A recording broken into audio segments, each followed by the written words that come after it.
Olá, tudo bem?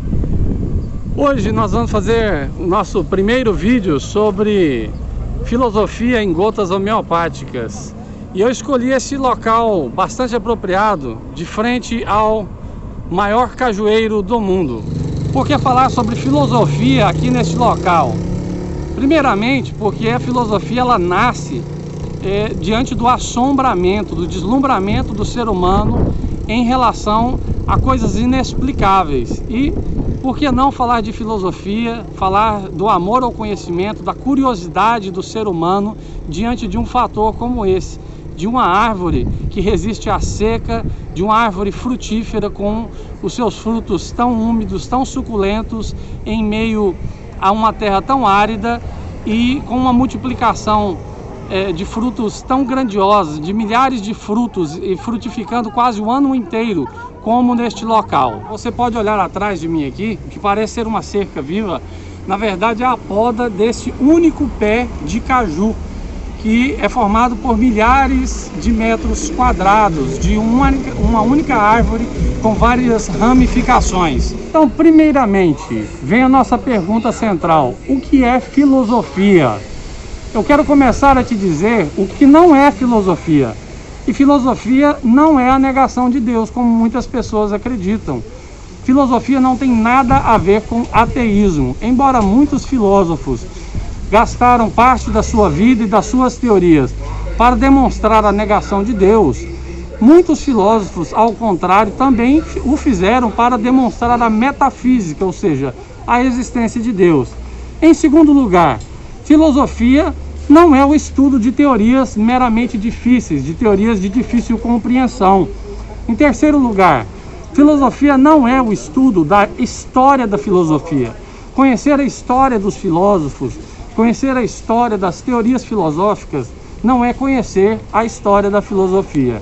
Assim como os ramos deste cajueiro, que são tortuosos, os ramos do conhecimento, da reflexão crítica e filosófica, se dão de uma forma não linear. Essa é a forma do conhecimento, não apenas científico, que se deu há muito pouco tempo, mas do conhecimento rudimentar. E o mais interessante é pensar em como a filosofia nasceu. A filosofia, diferente do que muitas pessoas dizem, afirmam nos bancos escolares, ela não nasceu na Grécia. Essa é uma visão eurocêntrica, ou seja, uma visão da Europa.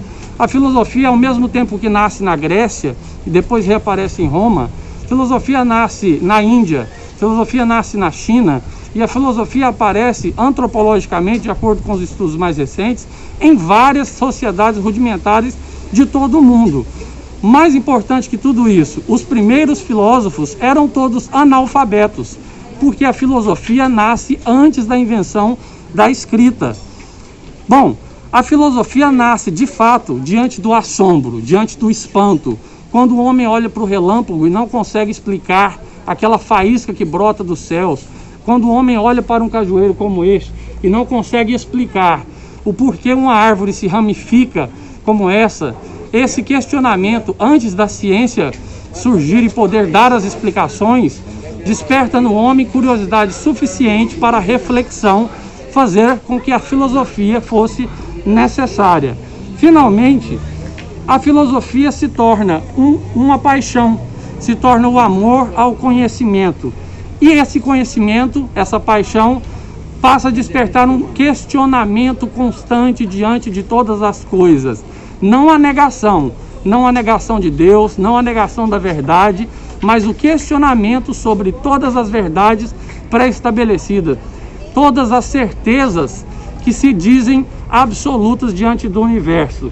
E aí eu te convido para o nosso segundo vídeo, quando nós falaremos sobre o conceito de felicidade, discutido por Epicuro, que viveu mais de 70 anos na Grécia, há 2.360 anos atrás, sem antibióticos, sem medicamentos. Como é que aquele homem conseguiu ultrapassar a idade dos 70 anos de forma saudável na ilha de Samos, na Grécia Antiga?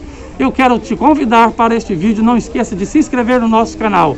Seja muito bem-vindo. Eu sou Sean Marden e é um prazer discutir filosofia com você, viajando pelo nosso país. Obrigado.